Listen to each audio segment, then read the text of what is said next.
Okay, welcome everybody. Shane here with Sheetal and Rebecca.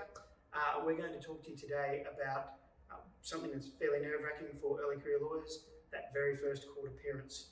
Hopefully we'll give you some tips that will make your first experience a little bit better than our first experiences.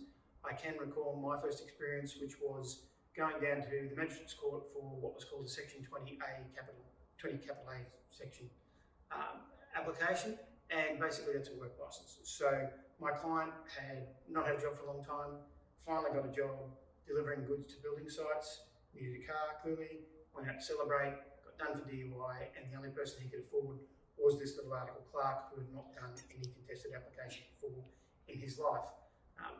Went down there, the police were very helpful in the fact they didn't oppose it, but they also didn't consent. They basically said, look, you should lose your licence for DUI, but who are we to say? Which is basically objecting without objecting. So I was terrified about doing this. This guy's livelihood was in my hand, had a young kid, all that kind of stuff, and I was very, very nervous. So what we're going to do today is try and help you not have that same experience. Just to make sure, I'm an old fella, I don't know if things have changed. Sheetal, you're much younger. Is it the same now? Or? Yeah, I think it's fair to say that it's similar feelings apply. My first appearance was a bit of a surprise to me because I didn't do many appearances prior to, and it wasn't really part of my role as yet. We didn't go to court very often. We settled it before it got to that stage. But we had a matter at the Brisbane Magistrates Court, or so we thought. So my employer went to the Brisbane Magistrates Court, and at 9:50, before courts opened at 10, I got a call saying, it's actually South Court.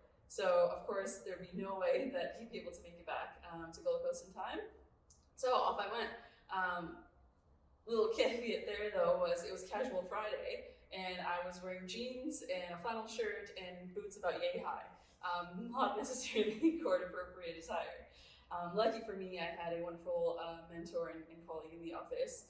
So I took off a flannel shirt, had a camisole underneath. She gave me her blazer, wrapped a little bit of a scarf around, and headed off to court. Snuck in because call over had already started. Sat at the back, hoping no one would notice. Frantically started texting my friends who regularly did court appearances, again poor form because I'm texting in court, to find out what do I say, what do I do, and these are things that I knew because I had learned it all in PLT and in moot courts, but it all just, I don't know where it went, but it was not in my head.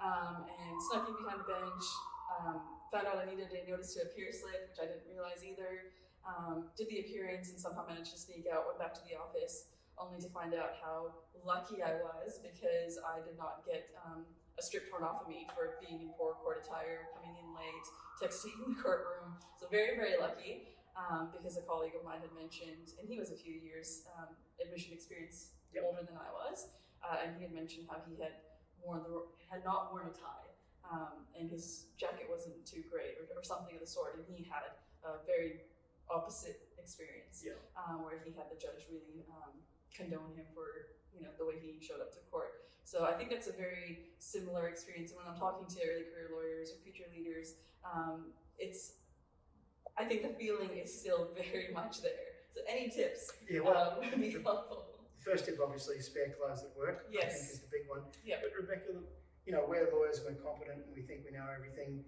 What's going on? Why are we terrified when we turn up? Yeah. So the anxiety is palpable in the room, right? So what you're describing is a typical fight or flight response. It's a stress response that your sympathetic nervous system is putting your mind and body through. The amygdala, part of the old part of the brain in our limbic system, is ringing the alarm bell. There's danger, there's risk. And what happens is you have these symptoms happening to you physically, emotionally, and mentally. So physically, you've got that racing heart, maybe shaky hands, a dry mouth. Emotionally, you feel all tense, on edge, panicky even. And mentally, as you said, Sheetal, you can't remember what you've learned before, your thoughts are swimming from you, so you're just not performing at your best, to say the least. Right, so because I can remember, one of the things is that you're walking down the street, you're in your lawyer suit, you're feeling very confident and brave, but you start thinking about all the things that can go wrong when this happens. So, obviously you just get more and more panicky as you go closer and closer towards the courts. Is there something we can do to get ourselves back into a normal spot there? Yeah, I think what you're describing is called catastrophizing. Catastrophizing describes our mind's marvelous ability to race forward into the future with stories of doom and gloom, of everything that will go wrong, how we embarrass ourselves in court, our careers are gone before they even started, and so on. Of course, it's highly exaggerated, it's distorted, it isn't realistic, but it puts us into this state of anxiety and stress, or it perpetuates and intensifies these feelings. So what we can do is to pull ourselves out of this. Number one is to become aware of that, to become aware of this inner voice that tells us these stories, and that's what it is. It's stories, it's false, exaggerated, distorted beliefs, very, very unlikely scenarios if you think about it. And what can you do? Think about what advice you would give to a friend who tells you these thoughts. Yep. Yeah, you would surely see how unrealistic that is and would give them appropriate advice. So try to think about it as a friend giving yourself advice. Remember what is the most likely outcome, and how can you prepare for that, and not these exaggerated stories of doom and gloom. Yeah, it's almost like a mirror perspective there. And I guess there's a lot of feedback that comes through there.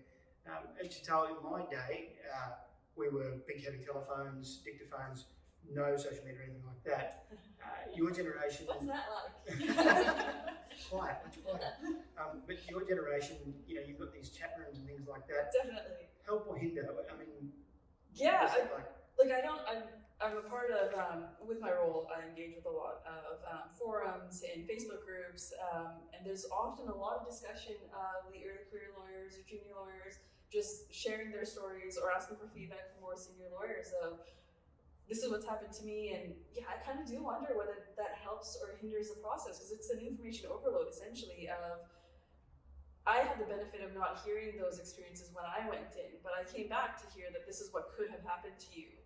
So I benefited in that situation, whereas people in these forums are having these discussions, they're hearing all the worst case scenarios potentially, because of course you wouldn't share your mediocre court experience or your quite successful court experience. This is the most horrible experience I had, and I'm going to share it with everyone. So you are seeing the worst case scenario. So Rebecca, what's the Yes. line? So my tip would be to be very selective with where you get your information from. And social media is certainly great, absolutely, but it's a tool, and like with every tool, you can use it in a good way or you can abuse it and harm yourself. And I think I see a similarity here. So especially when COVID first started, right, and social media as well as the news and wherever you look, the internet were full with these horror stories from all over the world, overflowing hospitals and people dying right, left and center. I mean, oh my God. It's not very constructive or productive. It puts you in a state of helplessness, really. I mean, what can you do? It's overwhelming. So I wouldn't recommend that. And there seem to be, with court appearances, almost like these horror stories passed down from generation to generation. You won't believe what I had to endure. I almost died, these kind of stories. So instead, try to find people who can give you useful, productive, and practical tips on how to prepare, what to say, what to do, what to wear, a bit of a checklist, get your, what's it called? That you get into court, the thing that the court appearance slip. Exactly. Yes. Get the appearance slip, the time, and so on. So a bit of a checklist. Yeah. Well, that's great advice, because look, let's face it, these days we don't know how to do something. We always turn to the internet now. I did it last night. Something happened to my MacBook. Something always happens to your MacBook.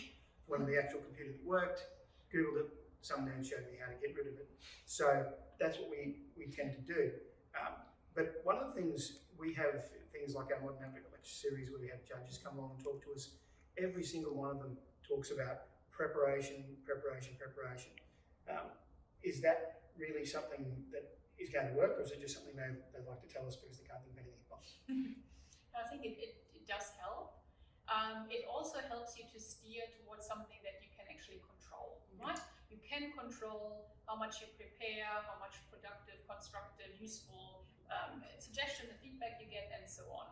So because there are these two types of things in life, right? All the things we cannot control, but that impact us potentially, and the things we can control. So if you think about court, we cannot control who else will be there, in what mood these people will be. what they're going to say and do. If they point out, you're missing tie or your boots or whatever it is, we don't know, right?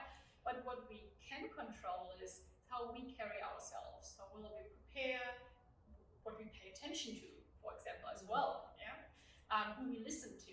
So I think it's about remembering that, controlling what you can control, and put aside, ignore to a certain extent all the things you cannot control. You're just driving yourself crazy. Yeah, because and it's a little different for early career lawyers these days. When I started, we had the indentured servitude that is articles. There was a little bit less pressure, but Sheetal, your group, pressure's a little more ramped up. I feel it is a bit more steep.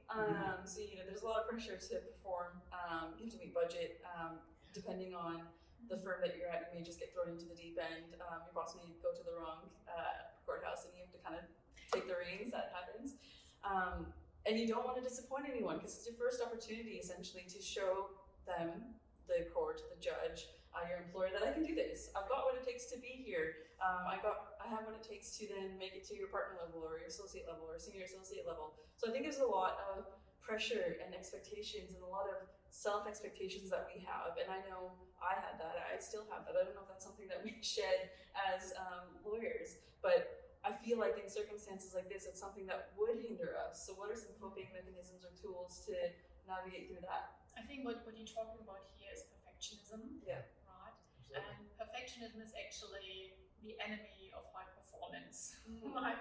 It undermines your perfectionism. If you think about it, well, it's another distorted thinking pattern, like catastrophizing. It's not realistic.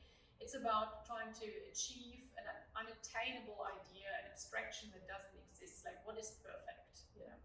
So it is a very fear-driven, a very rigid approach to things and to life, with this constant pressure to not only achieve 100% but 120%, which of course it's not possible, we know that, but it's basically this idea, if I'm not overachieving, that means I'm underachieving, which is unrealistic and extremely stressful, putting yourself under so much pressure, with a lot of self-criticism and so on. So I think it's about, again, trying to, first of all, listening into your inner voice, to this very harsh, criticizing, self-doubting voice, potentially. It's about adopting maybe a mindset, a growth mindset, a learning mindset, a mindset of curiosity, understanding that, well, this is your first court appearance. How could you possibly have all the answers, know all the rules, scenarios, and so on? This is a learning experience for you. Like every time you go to court, you get another piece of the puzzle. And with experience, you put it all together. So try to not put you under this pressure that you have to be perfect, that you have to perform at a level that someone with 10 years experience would do.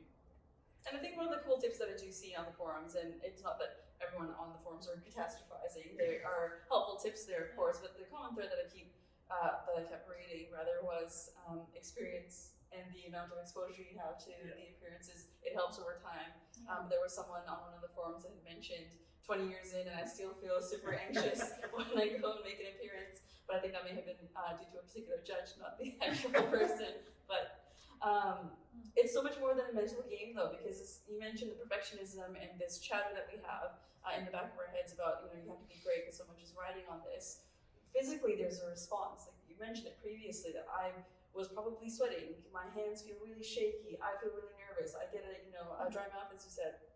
Still happens anytime I have to do any kind of public speaking or performance thing. So how do you navigate that? Like I know there's mindfulness is something that we talk about, and you've talked about a lot, with your Wellness Wednesdays and a few of the resources that are out there for early career lawyers who seem to be a lot more receptive to tools like mindfulness and meditation and a more holistic approach to a career in law. I know that helps, but how? Like, is there a connection that you can kind of explain out to us? Well, absolutely. So having a reflective practice, maybe a different word for mindfulness, always helps. So with everything I described before, when I said, well, try to listen into your inner voice, your catastrophizing, your perfectionism, being reflective, taking time to really listen in helps.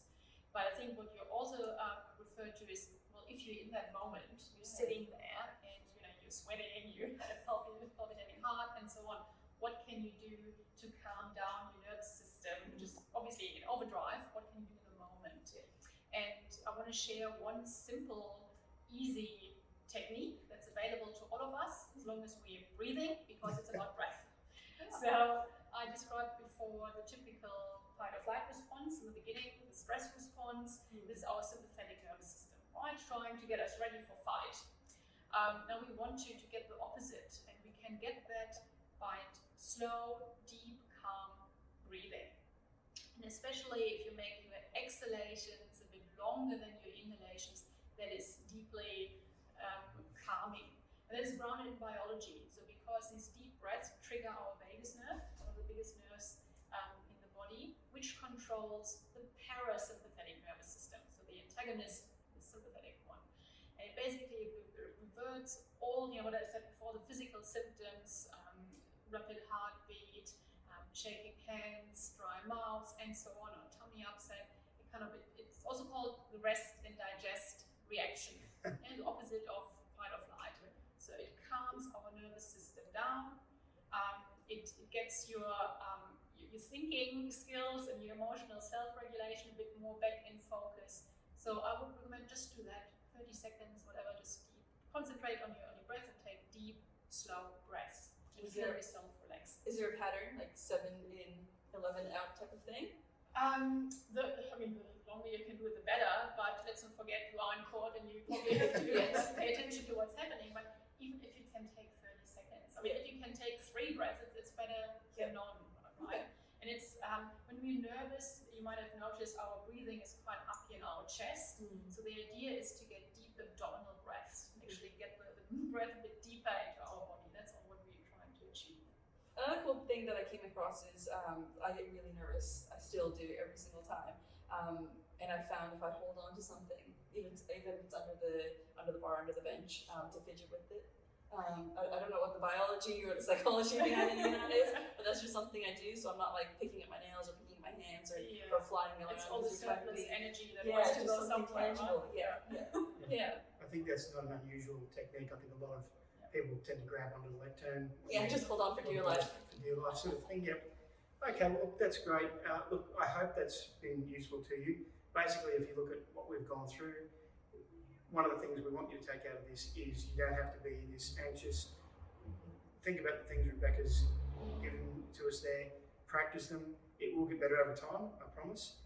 So at the end of the day, there is hope, and it will get better, I promise, and much more quickly if you follow what we've told you. Thanks everyone for listening and tuning in. Thank you, Sheetal and Rebecca. And look, we really do appreciate you guys taking the time for this. If there's any subjects you would like us to cover, by all means let us know. Other than that, take care.